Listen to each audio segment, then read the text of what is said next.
नमस्कार, आप देख रहे हैं जनादेश। मैं हूं आपके साथ प्राची सिंह। खबर शुरू करने से पहले एक नजर आज की हेडलाइंस पर। हेडलाइन के प्रायोजक है सुशीला चैरिटेबल ट्रस्ट, जहां लोकहित और विकलांग लोगों की सहायता करना ही है कर्म, जिसका एक ही नारा जनहित में योगदान कराना।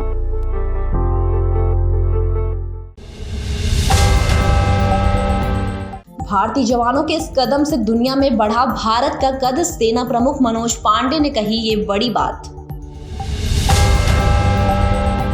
अब लिपस्टिक और बॉब कट वाली महिलाएं पहुंचेंगी संसद, आरजेडी नेता का विवादित बयान। मानसून की विदाई लेकिन बारिश की नहीं, राज्य में आज होगी झमाझम बरसात, लोगों को किया गया अलर्ट। 4 राज्य 6 दिन 8 रैलियां, चुनावी राज्य में पीएम नरेंद्र मोदी का तूफानी दौरा, देंगे कई सौगात। 16 से 18 साल के जोड़ों के लिए सुरक्षा चाहता है विविध आयोग, मगर सहमति की उम्र घटाने के खिलाफ। अब समाचार विस्तार से। जनरल पांडे ने अपने भाषण में हाल ही में भारतीय सेना की मेजबानी में हुए हिंद प्रशांत सेना प्रमुख सम्मेलन का भी जिक्र किया, जहां हिंद प्रशांत के क्षेत्र के 30 देशों के सेना प्रमुख या प्रतिनिधि मंडल के नेताओं की भागीदारी नजर आई। सेना प्रमुख मनोज पांडे ने शुक्रवार को कहा कि पूर्वी लद्दाख सीमा गतिरोध के दौरान चीनी सैन्य बलों के सामने जिस दृढ़ता के साथ भारतीय सैनिक खड़े रहे, उसके कारण दुनिया के उभरते भारत के राजनीतिक एवं सैन्य संकल्प को देखा गया। एक कार्यक्रम के दौरान अपने संबोधन में उन्होंने ये भी कहा कि चीन का आक्रामक रवैया अपने क्षेत्र के बाहर शक्ति प्रदर्शित करने की उसकी निरंतर प्रवृत्ति में स्पष्ट नजर आता है और ये नियम आधारित अंतर्राष्ट्रीय व्यवस्था के लिए खतरा पेश करता है।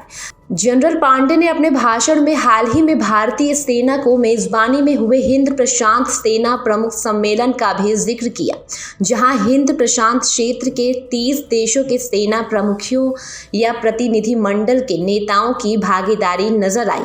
सेना प्रमुख ने कहा, जिस दृढ़ता के साथ हम अप्रैल-मई 2020 के दुर्घटना के दौरान अपने उत्तरी शत्रु के सामने डट कर खड़े रहे, उसके कारण दुनिया के उभरते भारत के हमारे राजनीतिक एवं सैन्य संकल्प का संज्ञान लिया। आज कई देश, खासकर महामारी के बाद, विभिन्न मुद्दे पर हमारे उत्तरी शत्रु का सामना करने को तैयार जान पड़ते हैं। बता दें, पूर्वी लद्दाख सीमा प्रतिरोध पैंगोंग झील क्षेत्र में हिंसक झड़प के बाद 5 मई 2020 को भारतीय एवं चीन सेनाओं के बीच शुरू हुआ था।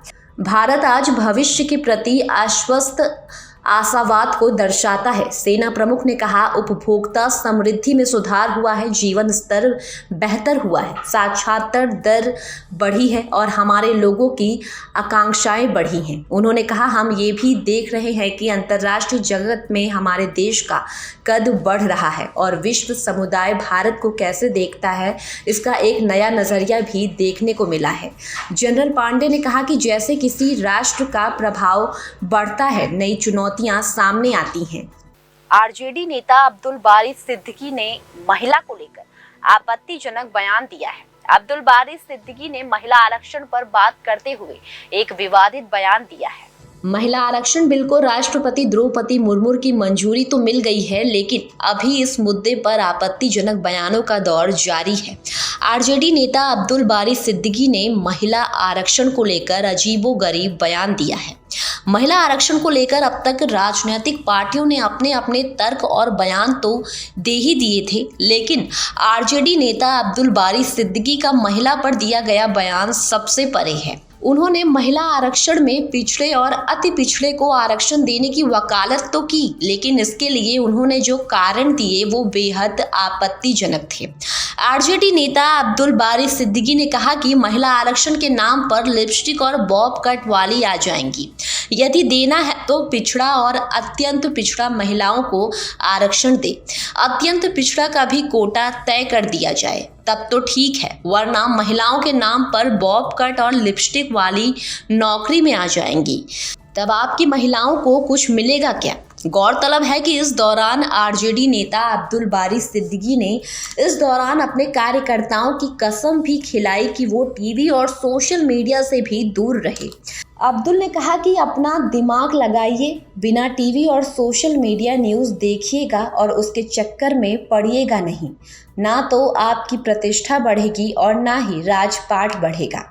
अब्दुल बारी सिद्दीकी ने कहा कि हमारे टीवी वाले भाई जो आते हैं उनकी भी मजबूरी होती है, उनकी नौकरी का सवाल होता है। उनके जो मालिक हैं वो पीएम मोदी के इशारे पर चलते हैं। जितने भी समाजवादी पार्टी हैं वो कसम खाएं कि कम से कम लोकसभा चुनाव तक टीवी का बहिष्कार करेंगी। देश के विभिन्न हिस्सों में मानसून की भले ही विदाई हो रही हो, लेकिन बारिश का दौर अब भी जारी रहने वाला है। मौसम विभाग ने आज भी कई राज्य में बारिश का अलर्ट जारी किया है। करीब 3 महीने तक देश को भिगोने के बाद अब धीरे धीरे मानसून की विदाई होने लगी है। इसके साथ ही तापमान का पारा भी अब धीरे धीरे नीचे आने लगा है। अगले 1 से 2 दिनों के दौरान उत्तर पश्चिमी और पश्चिमी भारत के कुछ हिस्सों से मानसून की वापसी के लिए परिस्थितियां अनुकूल होती जा रही हैं। हालांकि छिटपुट बारिश का दौर देश के विभिन्न हिस्सों में अब भी जारी है। कर्नाटक के उत्तरी तट, दक्षिण कोंकण और गोवा के पास पूर्वी मध्य अरब सागर के ऊपर एक कम दबाव का क्षेत्र बन गया है। ये दबाव क्षेत्र अगले 24 घंटे के दौरान धीरे धीरे पश्चिमी उत्तर पश्चिमी दिशा में आगे बढ़ सकता है। म्यांमार और इससे सटे पूर्वी मध्य बंगाल की खाड़ी के ऊपर बने चक्रवाती परिसंचारण की वजह से पूर्वी मध्य बंगाल की खाड़ी के ऊपर भी कम दबाव का क्षेत्र बन गया है। इसके उत्तरी ओडिशा और पश्चिमी बंगाल तट पर पश्चिम दिशा में बढ़ने की संभावना है। देश में पिछले 24 घंटे के मौसम की बात की जाए तो अंडमान और निकोबार द्वीप समूह में मध्य से भारी बारिश हुई। गोवा, तटीय महाराष्ट्र और दक्षिण मध्य महाराष्ट्र में हल्की से मध्यम बारिश के साथ कुछ भारी बारिश हुई। मध्य प्रदेश, छत्तीसगढ़, विदर्भ, मराठवाड़ा, तटीय कर्नाटक, केरल, तमिलनाडु, आंध्र प्रदेश और तेलंगाना के कुछ हिस्सों में हल्की से मध्यम बारिश हुई। पश्चिमी राजस्थान, दक्षिणी पूर्व उत्तर प्रदेश, गंगा के तटवर्ती इलाके, पश्चिमी बंगाल, ओडिशा और नागालैंड में हल्की बारिश हुई। प्राइवेट मौसम एजेंसी स्काईमेट के मुताबिक आज उत्तर प्रदेश, सिक्किम, पूर्व मध्य प्रदेश और आंतरिक तमिलनाडु में हल्की बारिश संभव है। पूर्वोत्तर भारत, उप हिमालय, पश्चिमी बंगाल, झारखंड, ओडिशा, छत्तीसगढ़, बिहार के कुछ हिस्सों, आंध्र प्रदेश, तेलंगाना, विदर्भ, मराठवाड़ा, तमिलनाडु के कुछ हिस्सों और लक्षद्वीप में हल्की से मध्यम बारिश संभव है। अंडमान और निकोबार द्वीप समूह, गंगे, पश्चिमी बंगाल, ओडिशा के कुछ हिस्सों, तटीय कर्नाटक, केरल, कोंकण और गोवा और मध्य महाराष्ट्र के कुछ हिस्सों में हल्की से मध्यम बारिश के साथ कुछ भारी संभावना है। प्रधानमंत्री नरेंद्र मोदी अगले 6 दिनों में 4 राज्य में तूफानी चुनाव प्रचार अभियान पर निकलने के लिए तैयार हैं। पीएम मोदी 4 चुनावी राज्य में 8 चुनावी रैलियों को संबोधित करेंगे। पीएम मोदी इन चुनावी दौरों के दौरान इन 4 राज्य और ग्वालियर, जबलपुर, जगदलपुर और जोधपुर जैसे कुछ महत्वपूर्ण केंद्रों में कई करोड़ रुपए की परियोजनाओं का उद्घाटन कर सकते हैं। मध्य प्रदेश, राजस्थान, तेलंगाना और छत्तीसगढ़ में पीएम मोदी की 2-2 चुनावी रैलियां होंगी। प्रधानमंत्री भारतीय जनता पार्टी की परिवर्तन शंखनाद रैली के लिए आज बिलासपुर जाएंगे। ये चुनावी राज्य छत्तीसगढ़ में बीजेपी की परिवर्तन यात्रा के समापन का मौका है।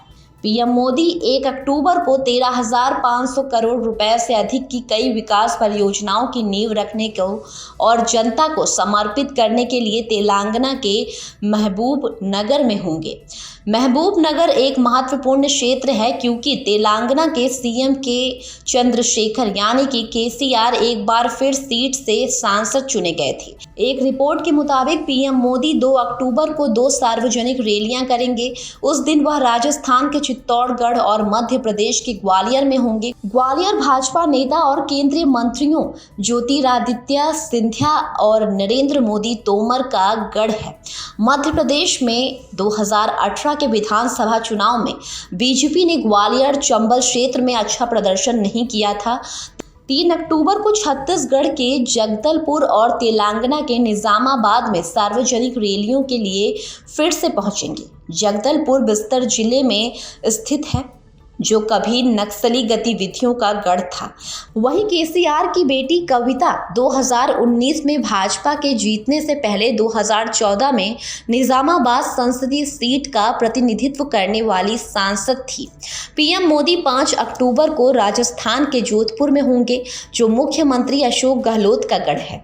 उसके कुछ दिन बाद ही वो एक दूसरी सार्वजनिक रैली के लिए मध्य प्रदेश के जबलपुर जाएंगे। मध्य प्रदेश की राजनीति में जबलपुर भी एक मुख्य केंद्र है।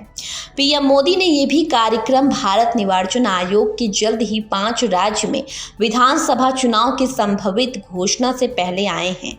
विधि आयोग यानी कि लॉ कमीशन ने यौन संबंध में सहमति की आयु यानी कि एज ऑफ कॉन्सेंट को मौजूदा 18 साल से कम नहीं करने की सलाह दी है। लॉ कमीशन ने 16 से 18 साल के बच्चों के मौन सहमति वाले मामलों में सजा के लिए न्यायिक विवेक लागू करने के लिए यौन अपराधों से बच्चों का संरक्षण अधिनियम 2012 में संशोधन का भी सुझाव दिया है। कानून मंत्रालय को अपनी रिपोर्ट में कर्नाटक हाईकोर्ट के पूर्व मुख्य न्यायाधीश न्यायमूर्ति ऋतुराज अवस्थी की अध्यक्षता वाले आयोग ने कहा कि ऐसे मामले को पॉस्को के तहत समान गंभीरता से नहीं निपटाना जाना चाहिए। एक रिपोर्ट के मुताबिक आयोग की अदालत ने इन मामलों पर फैसला लेने में सावधानी बरतने की सलाह दी है। लॉ कमीशन की रिपोर्ट में अदालत का हवाला देते हुए कहा कि किशोर प्रेमी को नियंत्रित नहीं किया जा सकता और इस तरह के सहमतिपूर्ण कृत्यों में आपराधिक इरादा नहीं मौजूद हो सकता। लॉ कमीशन ने कहा कि सहमति की उम्र में कोई भी कमी बाल विवाह के खिलाफ सदियों पुरानी लड़ाई पर नकारात्मक असर डालेगी। इससे नाबालिग लड़कियों को वश में करने, वैवाहिक बलात्कार और तस्करी सहित अन्य तरह के दुर्व्यवहार से बचाने का रास्ता मिल सकता है। लॉ कमीशन की रिपोर्ट में इस बात पर रोशनी डाली गई है कि परामर्श के दौरान नाबालिग से जुड़े सहमति से बने रोमांटिक संबंधों से जुड़े पेचीदा मुद्दे को कैसे हल किया जाए, इस पर व्यापक मतभेद, मगर पॉक्सो एक्ट के इस पहलू पर विचार में एकदम थी कि ये उन्हीं बच्चों के लिए काम कर रहा है जिनकी रक्षा के प्रयास के लिए इसे बनाया गया था। इसमें कहा गया कि यौन गतिविधियों का पूरी तरह से आपराधिकरण करके उन युवा लड़कियों को जेल में डाल दिया जा रहा है जो यौन जिज्ञासा की जरूरतों के कारण ऐसी गतिविधियों में शामिल होते हैं, जबकि इसका उद्देश्य बच्चों की सुरक्षा करना है। लॉ कमीशन ने पॉक्सो अधिनियम में संशोधन और किशोर न्याय अधिनियम से संबंधित बदलाव की सिफारिश की है ताकि उन मामलों में समस्याओं को हल किया जा सके जहां 16 से 18 साल की उम्र के बच्चों की ओर से कानून में सहमति नहीं बनी बल्कि मौन स्वीकृति होती है। लॉ कमीशन की राय है कि सहमति सुनिश्चित करने में विशेष अदालत की विवेकाधीन शक्ति और विवेक का प्रयोग किया जाना चाहिए, तो इसे सीमित और निर्देशित किया जाना चाहिए ताकि दुरुपयोग को रोका जा सके। सजा सुनाते ही अदालत जिन मुद्दों पर विचार कर सकती है उसमें अभियुक्त और बच्चों की उम्र का अंतर 3 साल से अधिक ना होना शामिल है, जिसमें अभियुक्त का कोई आपराधिक इतिहास नहीं है और अभियुक्त का अपराध के बाद अच्छा आचरण रहा है।